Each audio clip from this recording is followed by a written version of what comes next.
Perkenalkan, nama saya Victoria Reinalia Luffy Memangkei dengan NIM 230241155. Saat ini saya akan mempresentasikan mengenai materi manajemen support system, mata kuliah Artificial Intelligence atau AI, dengan dosen pengampu Christopher Simanjuntak. Yang pertama, kita akan masuk kepada apa itu manajemen support system. Manajemen support system atau yang disingkat dengan MSS adalah sistem berbasis komputer yang membantu manajer dalam proses pengambilan keputusan dengan menyediakan data, model analisis, serta informasi yang relevan. MSS dirancang untuk menangani keputusan terstruktur, semi-terstruktur, hingga tidak terstruktur, sehingga keputusan dapat dibuat lebih cepat, tepat, dan efektif.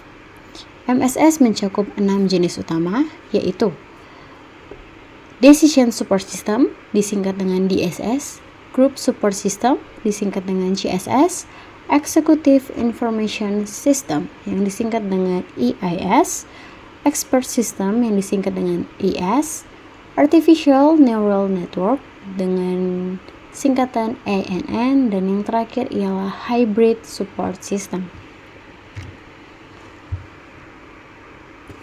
Selanjutnya, kita masuk kepada faktor-faktor yang mempengaruhi pengambilan keputusan. Yang pertama adalah faktor internal. Faktor internal mencakup visi, misi, tujuan, dan kebijakan organisasi. Faktor yang kedua ialah faktor eksternal yang mencakup faktor lingkungan, persaingan, regulasi, dan kondisi pasar. Faktor yang ketiga ialah ketersediaan data dan informasi.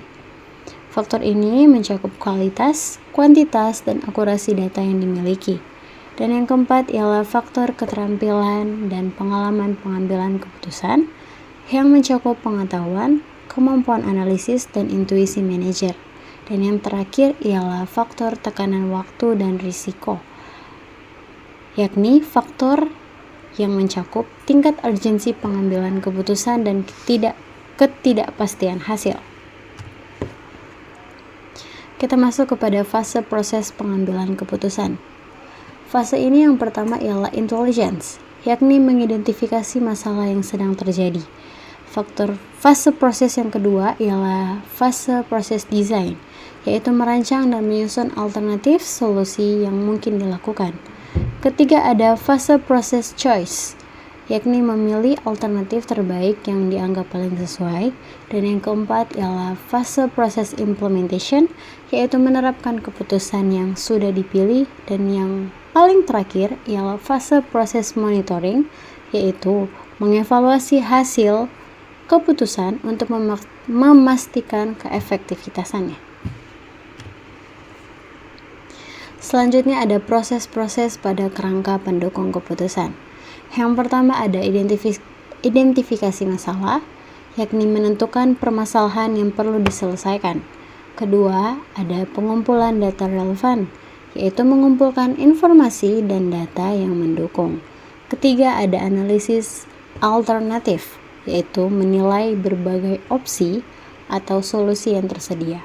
Keempat, ada pemilihan solusi, yaitu memilih alternatif terbaik berdasarkan analisis. Dan yang kelima ialah implementasi dan evaluasi, yakni menerapkan keputusan dan mengevaluasi hasilnya.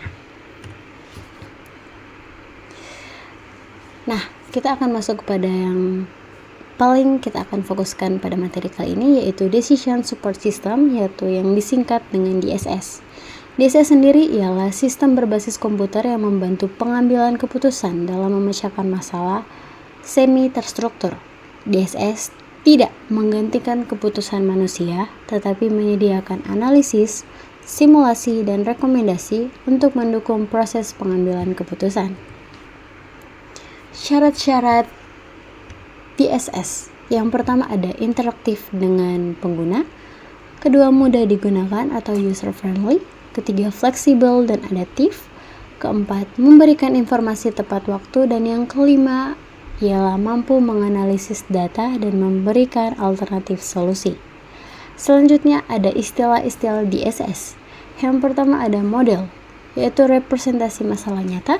Kedua ada database, yaitu kumpulan data yang digunakan DSS. Ketiga, ada user interface, yaitu sarana interaksi antara pengguna dan sistem. Dan yang keempat ialah knowledge base, yaitu basis pengetahuan tambahan yang dimiliki sistem.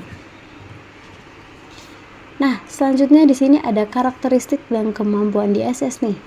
Yang pertama ada mendukung keputusan semi-terstruktur, kedua digunakan di semua level manajemen, ketiga mendukung pengambilan keputusan individu maupun kelompok, selanjutnya menyediakan simulasi dan analisis what if, dan yang kelima ialah memberikan rekomendasi berbasis data. Juga, selain ada karakteristik dan kemampuan, DSS juga memiliki keuntungan. Apa sih keuntungan itu? Yang pertama, meningkatkan kualitas keputusan, kedua, mempercepat proses pengambilan keputusan, ketiga, menyediakan analisis data kompleks, keempat, mengurangi risiko dengan simulasi, dan yang kelima, mendukung komunikasi dan kolaborasi tim.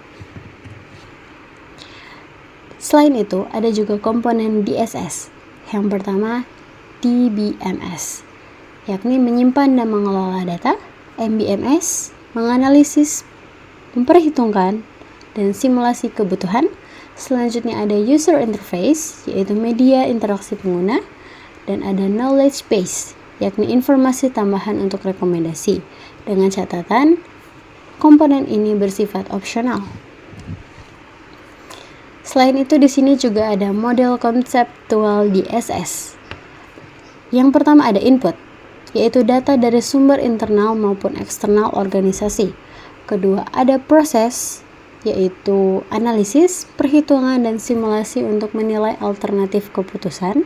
Keempat ada output, yaitu informasi dan rekomendasi yang membantu pengambilan keputusan. Yang kelima ada feedback, yaitu umpan balik dari hasil keputusan untuk evaluasi dan perbaikan sistem. Baik, sekian presentasi dari saya. Apabila ada salah kata, saya mohon maaf. Terima kasih.